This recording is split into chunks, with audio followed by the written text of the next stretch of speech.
You know, the world thinks that they know Young Harpo and they know Leezy and they know Aliyah. But y'all don't really know me. So I'm finna tell you about 20-something, baby. Airplane mode, I don't need no drama. Everybody know I ain't about that drama, oh yeah. Oh, look at what I started. I'ma tell you right now, I plan on chillin' so hard right now. Ain't taking no calls right now. I'm kicking back and I'm lighting up, doing what the fuck I want. Just roll the wood, I'm feeling good. Just me, myself, and this blunt. Everything I do is way up, man. If anybody good, I swear it's us, man. I'm vibing, I'm chillin', I'm good. I'm kicking back and I'm vibing, I'm chillin', I'm good. I'm kicking back and I'm vibing, I'm chillin', I'm good. I'm kicking back and I'm kicking back and I'm kicking back and I'm vibing, I'm chillin', I'm good. I'm kicking back and I'm good. Everything good over here, yeah. What's up, everybody? It's your girl, Young Harpo. Thank you for tuning in to episode 3 of 20-somethings. Today, we are really going to talk about therapy, and I'm going to be interviewing one of my favorite Black women who owns her own therapy network, and I hope you guys really enjoy this episode and find it relatable.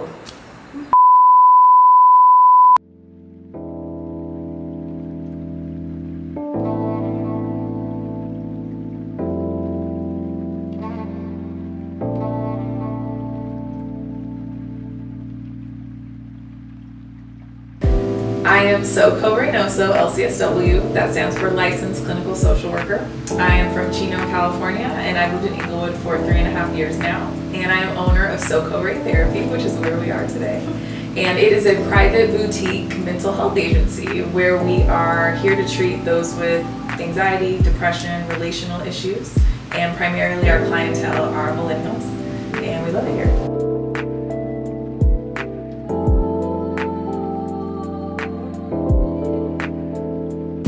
I had some fucked up shit happen in my life. When I was 14, my parents divorced, and my dad, I have an aunt who's a therapist. My aunt told my dad, you need to get them in therapy because some stuff, needs to be worked through and worked out.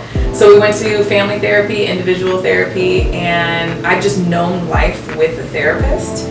And I've seen myself and what I've been able to accomplish.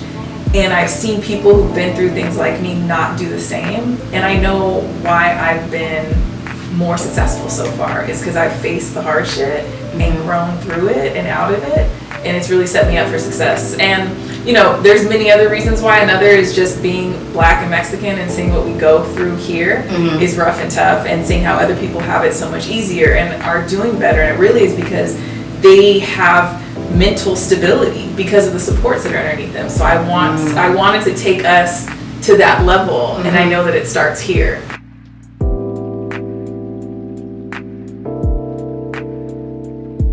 Honestly, I never thought twice about it. It was through Kaiser, so it just felt like we were going to an appointment at Kaiser, taking care of something. Yeah. And the man who I was assigned to, the therapist, Carlos is his name. I know him. Now I know him. He is a friend of my tia's. And so it was kind of like a handoff. Like, I know this guy you're going to see. And it felt comfortable.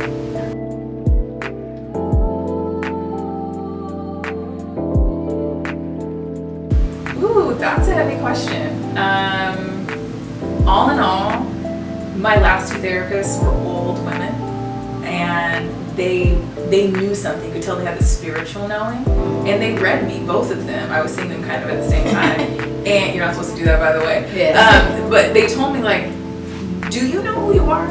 I think the problem that you're having is that you don't recognize all of your gifts, because I'm sitting across from you, and both of them are like, I'm blown away every time. Wow. By how you are, by who you are, by what you say, by how you think. And it was just like, oh shit. So like, if these women I respect and admire and think are like spiritual goddesses think that I'm a spiritual goddess, maybe they're right, Yeah. Maybe I have something in me. So just like learning about who I am and what I bring blew my mind.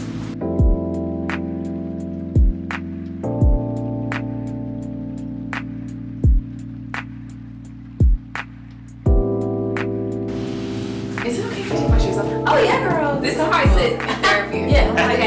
Let's get into it. Yeah. Okay. So what led me to this? Most of my experience as a social worker has been in girls group homes. Okay. And unfortunately, most girls group homes are filled with Black and brown girls.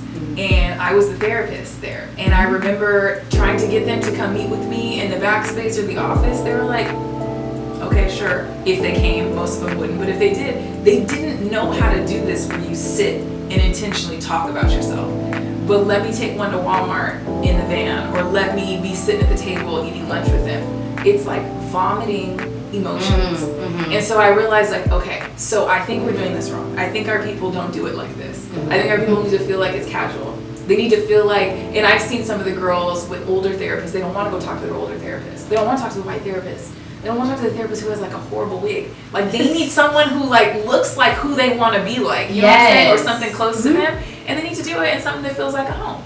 So I decided to launch something that I knew would attract people who otherwise wouldn't come to therapy.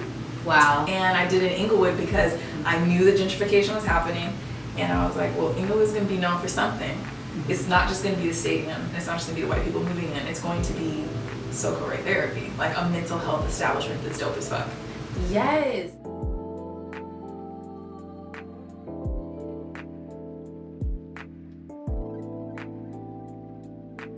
We have for sure seen a rise in the need for therapy.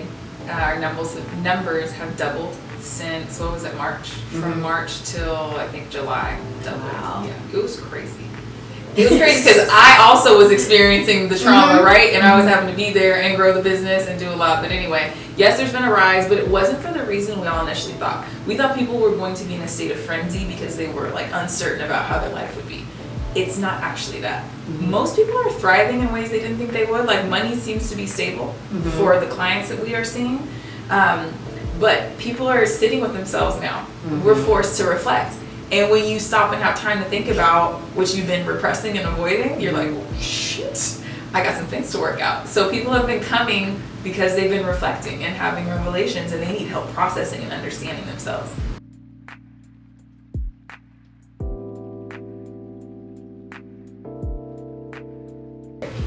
I would say that people should really judge their life by their fruit and what is outside of them. Do you have the things that your heart desires? Do you have the things that you've dreamt of having? And if you don't feel like that fruit's accessible to you and you're feeling unhappy about yourself, then that's a pretty good indicator that you need to come.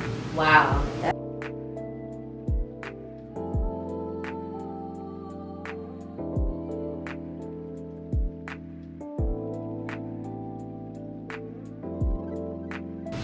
So I see mental health a little different. I don't see it as like, do you have something that qualifies you for a diagnosis as needing? I don't think you need to be like out of your mind, out of control in order to know to come. I think that you need to ask yourself, am I happy with my life? Do I have the things I want? Am I excited about life? Because life is here for us to enjoy. It's not here for us to suffer through. You know, there is suffering, but not always. If you feel stuck in something you don't like, that's a sign.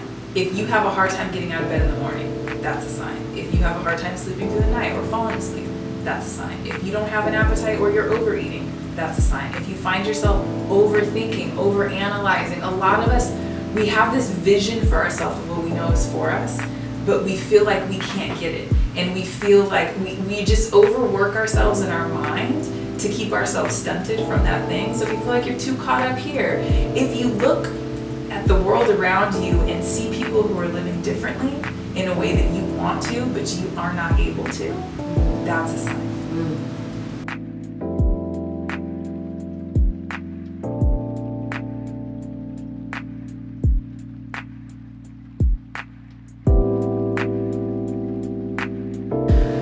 I'll tell you what you don't say. You don't say like, bruh, you need help. Yeah. People don't want to hear that shit. That doesn't work. Or like in the heat of the moment, you can't be like, you need to talk to someone. Like, no one wants to hear that shit then, right? I think it's a very touchy topic, how to broach that with someone. I think the first thing people need to reflect on is like, am I projecting? Because if I'm telling you need to go to therapy and I'm not doing my work, like I don't want to hear it either. So if you feel grounded and you feel like you actually are saying this because you want to help them, I think you can consider talking about it, talking about what you've learned. Not saying like you should go, but hey, you know what? I was super hesitant about therapy. I'm on my 4th session. I have learned so much about myself and I feel weightlifted. It's a dope collective. have to go to, here's their, Instagram, webpage, here's how you do it, explain the process to them, entering it that way. Mm-hmm. But it doesn't work to say you need help or you need to talk to someone.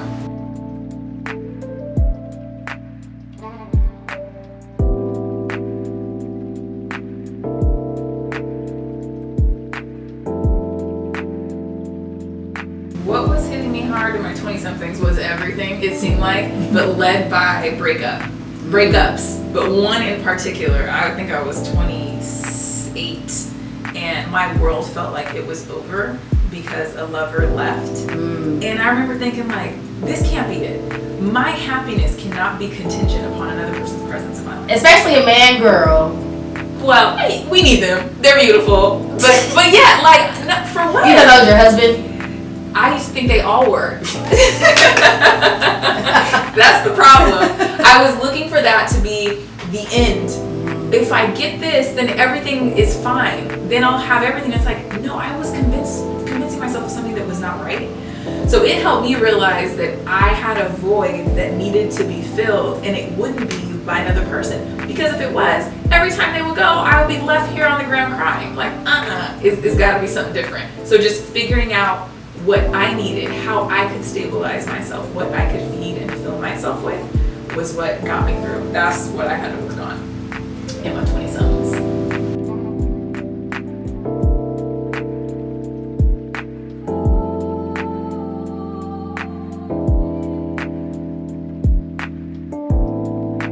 The first thing I would like to tell 20-something-year-olds is, don't worry, it gets better.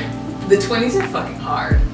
And I think people feel like they're gonna be stuck in how they feel and they won't ever break out of it. So the first thing I have to say is, like, this will pass. Okay. It will be easier. It will feel like it's getting harder, and it might be, but at some point, if you do some work, there will be a tipping point. So to answer what things people can do, I would say spend time with yourself. Spend time trying to stabilize your mind, because if you don't have control over the muscle that is your mind, you will be pulled into primitive thinking, worrying that everything's a threat. You'll be pulled into sadness and not know how to get out of it. You have to know how to navigate between all of the things, and that comes from strengthening that muscle. Because really, our feelings are predicted by, or not predicted, they are indicated by what we think about, how we think. So if you can learn how to latch onto thoughts that help you and serve you, then you will feel good. But that takes practice. You have to know what kind of thoughts you're having, what the thought is rooted in. Where did that come from? Is that something my mom said such and such years ago? Whose voice is this, mine or my mom's or dad's or whatever? And then learning to let it go and replacing it with a thought that's more accurate, that makes you feel better. So spending time with yourself, grounding, learning how to just be in touch with your breath, because that is mind stabilization. To be able to focus on one thing for a specific amount of time will generalize, and you will be able to do that elsewhere. And have fun. Know that no thing stays forever. Know that suffering and sadness does not mean that you're doing something wrong. It's a part of life, and you can do good and bad may happen, and you can do bad and good will happen. So you can't let those things be indicators of your worthiness if bad is happening or good is happening.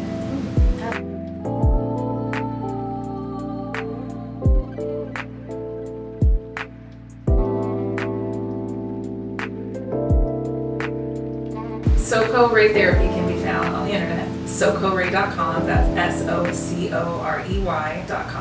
On Instagram at Your Favorite Therapist. And if you go to our website, there's a tab that says Client Sign Up. On our Instagram page, the link in our bio will take you straight to the sign up form.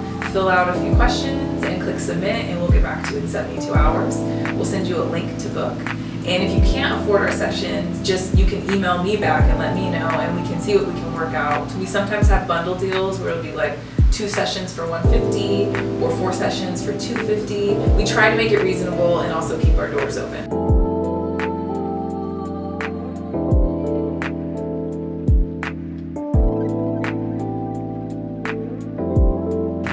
Yeah, so my real name is Socorro Reynoso. That means I help King Bear. King Bear is the last name. But my first name, Socorro, means I help. So there's a verb in Spanish, socorrer, which means to help, and socorro means I help. I was named after my great grandmother, and I shortened it because people have nicknames, and plus not everybody can handle Socorro. When I'm around men, they're like, "Ooh, say it again." I'm like, "Back up, Soco." So I go by Soco. Yes. Well, I love that, and obviously your name and your meaning is what you're executing and exuding from within. So thank you, girl, for giving us this insight. 20-somethings, helping these girls and these boys get through it. It's rough, and I'm here to help. That is my niche, the 20-something-year-olds. So come see me. Thank you for interviewing me and for being in my space. You have amazing energy, and I like having it. Good energy here. Thank you for gifting us. Yes, thank you.